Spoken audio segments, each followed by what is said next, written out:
as a viewer as they commemorate that moment of silence at 4:53. If we can line up our show just so to take you there live, we'll try to do that for you as well. Our Jay Cashmere was one of the first reporters there on the ground right after this earthquake hit. I remember the newsroom that day. You were out the door almost right after we got word. Missionary Flights International up in Fort Pierce. A number of missionaries. I joined a dozen of them boarding a flight that morning, hours after this earthquake struck.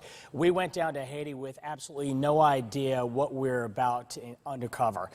Right now, at the poorest country in the Western Hemisphere, this is Haiti. Food and running water is scarce there, and you can imagine a 7.0 magnitude earthquake on top of that. The images were just awful down there. When you stand in one spot right at Port-au-Prince and you just do a 360-degree view, it was absolutely awful. And one of the lasting images, Shannon, that I know we talked about was the unprecedented effort, the amount of people all across the world that were coming into this one little city of Port-au-Prince. Air traffic control was unprecedented there. The amount of flights that were rolling in, you just saw one plane after another roll in. I was only on the ground for several hours. Missionary flights came in, unloaded a number of packages and cargo, and then we had to take off again.